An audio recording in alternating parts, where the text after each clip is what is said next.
I recently saw a thread on Twitter, and I know I don't normally do this, but this is really, really important stuff. And it's talking about YouTube Kids and pretty much how it's grooming children with LGBTQ plus propaganda. And I wanted to go through this thread as well as talk about some of the other negative aspects of YouTube Kids, because I'm personally of the opinion that your children shouldn't be on the internet, certainly not unsupervised, and certainly not relying on YouTube to curate what's suitable for them. I think if you are to have your children to use the internet responsibly, you need to know how they're using it so they don't access things that they shouldn't. Maybe have some sort of filtering system.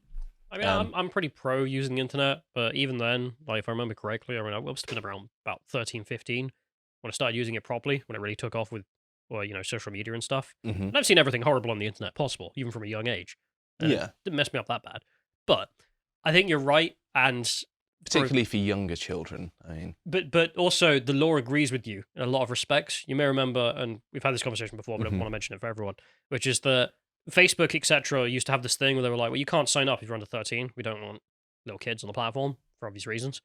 And this is pretty much a standard throughout all industries, very specifically within the sugar water industry.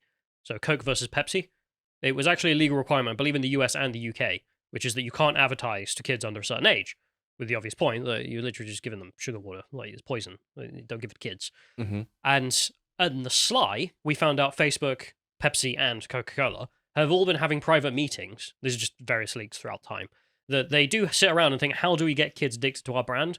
Because of brand loyalty. If we can get them when they're young, they'll be drinking us when they're 40. They'll be using our social media app when they're 30 or whatever. And they know that's illegal, immoral, and they still carry on with it. But it is effectively indoctrination, isn't it? Yeah, but YouTube's a very weird case where they were like, we're not going to agree to this industry standard of not advertising at children. Instead, we're going to make a child-friendly platform in which trust us will create it properly. But it's user-created content, isn't it? It's not like Netflix, where, I mean, you still get some questionable stuff, but it's set programs created by a production team that are selected by Netflix, where they at least know all of the programs that they have on their platform, whereas YouTube Kids, in theory, anyone can upload something that's supposedly suitable for children, whether that's actually the case. But just from a company perspective, like, they're making a shotgun for their own head, because they're like, oh yeah, we'll run a kids platform and we'll have no scandals because it will be created. It's like, you're never going to be perfectly created. You are going to have a scandal. Like, just don't do it. Like, it's a really weird thing to put on your back, but they went for it anyway. So if you scroll down, John, and have a look at this first tweet, he said, I made an account for a 9 to 12 year old, and one of the first videos they recommended, kids meet a gender non-conforming person. So there's the selection of age. And if you move to the other picture, John, here it is. And one of the thumbnails that is actually curated by YouTube as a suggestive thing, before you've got any algorithmic data, is that in the top left-hand corner there. And this is what I mean. Like, you're going to have that 0.1% of actual illegal activity that still makes it on there, right? And that's bad enough. And then you have the borderline stuff, which really, like the loads of kids animations of people eating fake S that made it on there. That scandal. And then you're going to have the real creepy ideological stuff that your company's going to permit because you have weird ideologues working for you, like this. Yeah, when you're based in California, you're going to have those weird Californian leftist values, aren't you? How do you groom kids into becoming non-conforming genders? And if we have a look at some of the other tweets in this thread, here are some screenshots. Here are lots of LGBTQ plus things here. This is a channel called Queer Kid Stuff. And if you look at the next image, there's some more. There's like here's for transgender queer kid stuff. They've got a drag queen there with the trans flag, and then if you move on to the next one, there's an actual child there trying to promote supposedly queer kid stuff, which is very strange to me. This is all sexual stuff. A child isn't sexual unless you're a nonce. So literally, this doesn't make any sense. The Meaning of Pride, featuring a drag queen. Is this suitable for children, do you think? No, I don't think any sexual matters are suitable for children. Of course it's not. I don't know why I asked. I know, but I know your opinion. But that's the thing. It's like these people think it did. Like in California, they're mental. And if you scroll down on the thread, John, there's something like, I'm gay. a gay fairy tale. It's okay to be gay, and I'm gay. Please don't edit that. I'm reading the titles. So yes, all of these things. I mean, it's okay for people to talk about that, sure. But I think talking about overtly sexual things in talking about sexual preferences is wrong. There's the steelman position of the left-wing ideologue here is like, oh, I'm only telling them gay people exist. It's like, you're not. Well, Come on, we all know. Gender non-conforming kids, shut up. Are you just telling people that gay people exist? But it's just not true. But why do they need to know? In what way does it affect the children? To steal, man. Like, you could argue that they it's information that doesn't necessarily harm the child to know that gay people exist. That's the steelman position. But fundamentally, who cares? Like, what? Sorry, it's just a weird motivation to have, isn't it? It's just like, I don't feel compelled to go up to children and say, yeah, heterosexual people exist. It's like, why would I want to do that? Yeah, you can make the same argument for transgenderism. It's just like, if you're running into a classroom and shouting at the kids about men becoming women, and trust me, it's not gay, bro, there's something wrong with you. Like, you're the weird one. He wants to play with the bricks. I mean, look at this another way. If you take a different demographic category that isn't controversial, just like going up to a child and saying, by the way, Libyans exist. You'd be like, what's wrong with you? Why do you feel motivated to tell them that? Denmark isn't real. Birds aren't real. Yeah. My favourite conspiracy theory. But carrying on with the thread, this is the same prominent channel, the queer kids stuff. Obviously, there's lots of things to do with... This is explicitly targeted to children as well, so it's very clear. What does gay mean? B is for bisexual, T is for trans, it's okay to be gay, lip sync. We should reiterate, it's not just targeted at children. This is the YouTube child app. So all of the stuff that's not suitable for children has been personally deleted, at least according to YouTube. They obviously haven't. And then they've also added in their own ideological BS. So yes, of course, it features drag queens as well. And if you scroll down, this is just the host there is an explicit LGBTQ plus activist who's an establishment figure, seemingly doing TED talks and all that sort of stuff. But this is one of the most insidious ones. Learn about consent. Why would children need to learn about this?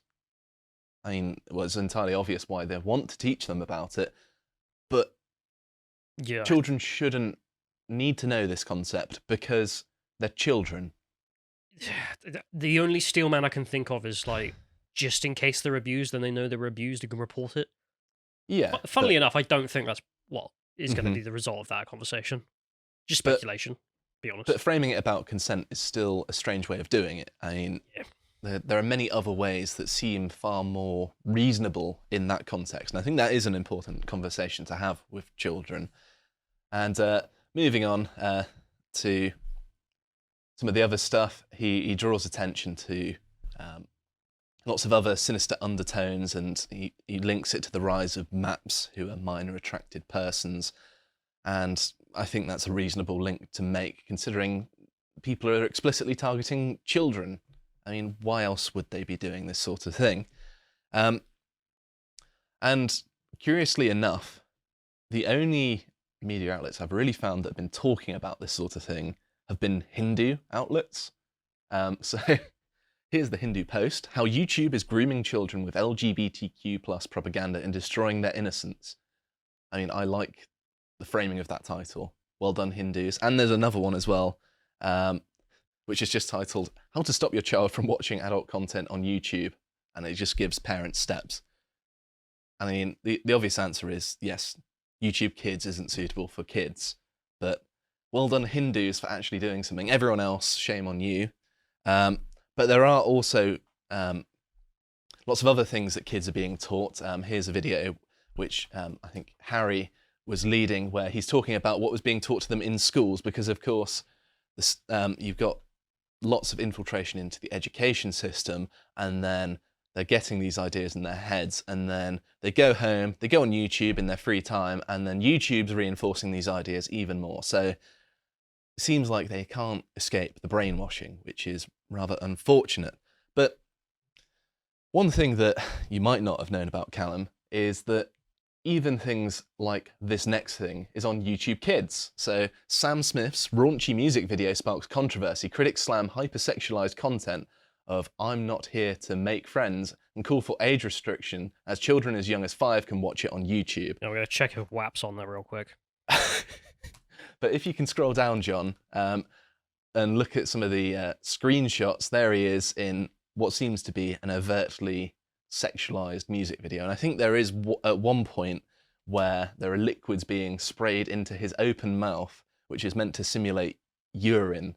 So that's just really weird. I don't know why anyone would want to simulate that, let alone it be available for kids to see. I mean, I don't know what you think about it, Callum, but this just goes to show that not only is it ideological, but they just really don't care about what's good for children. Have you managed to find it yet? No, there's no WAP, funnily enough. No. Yeah, That's a pretty low bar, but Sam Smith with his arse out with a bunch of men dressed in women's clothing. Urinating on his face, yeah. That's cool. It's just unbelievable. And yeah, here's the Daily Mail again. Young children watching YouTube made-for-kids videos are being lured to websites promoting violent adult content through so-called trap ads. This is another phenomenon that suggests that it's not safe. This is back in July of 2022. So this is a discussion that YouTube isn't actually safe for kids that's been going on for some time, and it seems like they've not really reacted to the public scrutiny, and they've maintained their course of being weird, creepy ideologues that are targeting children. And I think that, yes, don't let your children watch YouTube Kids. And it's also nice to target their ad revenue for a change, because it's a bit of revenge for them meddling with us. Yes, spread the word, YouTube is bad. And there's also a final thing that I wanted to draw attention to, in that there was a big scandal about the autoplay feature as well, in that it just is like crack for kids, in that the videos just continually play. They don't have any self-control because they're children, and therefore they're just caught in this endless cycle of watching things, and it's predatory, basically. Bro, I'm an adult and I'm losing my attention span on YouTube. I'm not a kid. Yeah, I know. It's very difficult to stay watching a single thing, isn't it? Even as an adult, let alone a child. I despise YouTube Shorts. I watch loads of them now. Don't know why. Can't stand it. You're addicted. Yeah. We need to send you to YouTube rehab. If there was a button on YouTube, you could turn off Shorts and turn off community posts, I would do it. It is kind of forced down your throat, because I just want to see my subscription page. I don't even want recommended videos. I just want to see the stuff that I have personally decided I want to watch. And instead I get shorts of all sorts of stuff, like TikTokers. And YouTube can't deploy those features. They're too busy with this crap. Well, they're not even fixing it. They're just making it worse as well.